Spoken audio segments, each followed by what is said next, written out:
But first up tonight, the president throws in the towel, facing pressure with his own party. It comes weeks after a shaky debate performance, along with concerns about his fitness for the job. Many Democrats now backing Vice President Kamala Harris. The Democratic National Convention less than a month out. President Biden sharing the announcement on social media this afternoon. It reads, in part, "I believe it is in the best interest of my party and the country for me to stand down and focus solely on fulfilling my duties as president for the remainder of my term." Biden plans to address the nation later this week. And former President Donald Trump weighing in tonight, just a day after returning to the campaign trail. Trump saying in part, quote, "Crooked Joe Biden was not fit to serve from the very beginning, but the people around him lied to America about his complete and total mental, physical, and cognitive demise. Whomever the left puts up now will just be more of the same."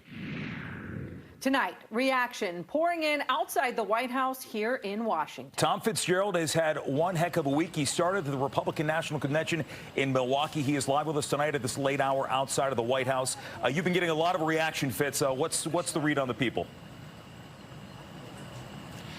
Well, good evening. Reaction pouring in here to the White House. Now, President Biden himself is not here. The president still recovering from COVID-19 at his beach house in Rehoboth, Delaware. However, this letter from the president today announcing that he was withdrawing from the 2024 presidential race hit like a political bombshell. Fox 5 learning tonight that the Congressional Black Caucus has held a conference call, and at some point over the next day or two, CBC is expected to issue an endorsement of Vice President Kamala Harris to ascend to the top slot on the 2024 Democratic ticket. Here at the White House, take a look at this. This is video from earlier this evening of people turning out here to Pennsylvania Avenue directly in front of the White House, many of them with signs thanking President Biden for making this decision tonight to pull out of the 2024 race. Most, if not all, told us that they were pleased by this news.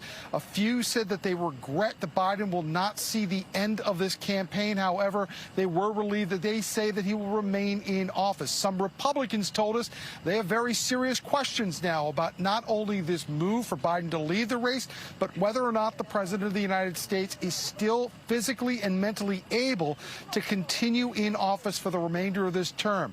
People who spoke to Fox 5 here at the White House tonight expressed various opinions on this major news. I'm not surprised at all. I think it was pretty evident it may happen. I actually thought it may happen today. And so I don't know what will happen next. And let someone else capable to do what needs to be done for our country. Not saying that he couldn't do it, but health-wise, age-wise, and what he's up against, I think it's time for some help. We've been following the stuff. We watch the news, and you know the narrative has been going for a while now.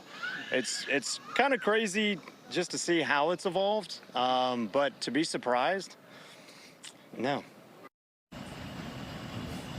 That seemed to be the major reaction from most folks people spoke to Fox 5 here at the White House for. Already, members of Congress have been coming out one by one endorsing Harris. Among them, Maryland Congressman Steny Hoyer, the former Democratic House Majority Leader, throwing his support behind the vice president. Other members of Congress Fox 5 spoke to today also said they expect to have a statement within the next few hours. Fox 5 at the White House tonight. We'll send it back into you. Yeah, you have been talking with a lot of members of Congress, and we've been seeing some statements coming out, some equivocating a bit, others with a full-on endorsement of Vice President Harris. What else are you hearing tonight? Jim, one of the things we're hearing that, you know, there was this talk over the last couple of weeks that there could not just be this appointment of Harris as the nominee. Now, that still holds true in large part. Many of the congressional members we spoke to tonight say they want some plan rolled out over the next few weeks before the Democratic convention in Chicago that would actually put the delegates into the jobs of actually selecting Harris. And then the big question becomes, who would fill the number 2 slot in this campaign? There are a host of names being bandied about tonight. But remember, Even just 7 hours now after this announcement, Kamala Harris, despite all the initial support she's receiving, is still not officially the Democratic nominee. However, there does seem to be a sway of movement within the Democratic hierarchy to support her. All right, Tom Fitzgerald for us tonight. Thanks, Fitz. You just heard Fitz talking about a potential VP candidate for Kamala Harris. Political insiders now speculating about who that might be. Maryland Governor Wes Moore's name getting bandied about. There are reports that he may officially endorse Harris tomorrow. Meanwhile, Virginia Governor Glenn Youngkin sharing his thoughts, saying, quote, make no mistake, whether its borders are Kamala Harris or someone else, it's the Biden-Harris administration's weak leadership and resulting chaos around the world and here at home that's on the ballot this November. Biden's announcement could have a seismic shift in the Commonwealth of Virginia. Yeah, a recent poll shows former President Trump leading in Virginia when President Biden was still in the race. Could that change with a new Democratic nominee? Sierra Fox is live at Arlington tonight to break it all down. Sierra. Good evening. Virginia is a key battleground state, and according to a recent poll, Democrats are really going to have to defend the Commonwealth because it's looking like a potential pickup for the Republican side. All eyes are on Virginia for the 2024 presidential race. Matt Taglia, senior director of Emerson College Polling, says the economy is the most important issue to voters in the Commonwealth. They're going to the gas station, they're thinking of inflation. They go get groceries, same deal. They might not be getting raises this year. And, that all eventually comes back to this general feeling of discontent, displeasure with the current administration. As President Joe Biden steps aside, he is now endorsing his Vice President Kamala Harris to be on the ballot. This Emerson College poll did a prediction of what the outcome would look like if Harris becomes the Democratic nominee. She gets 43% of Virginia voters. Trump gets 49%, with 8% of the state staying undecided. I think that voters want change. Whether or not, Vice President Harris is the nominee, it's going to be incumbent upon her or whoever the eventual nominee is to say that they are something new and that they are going to change the direction of the country.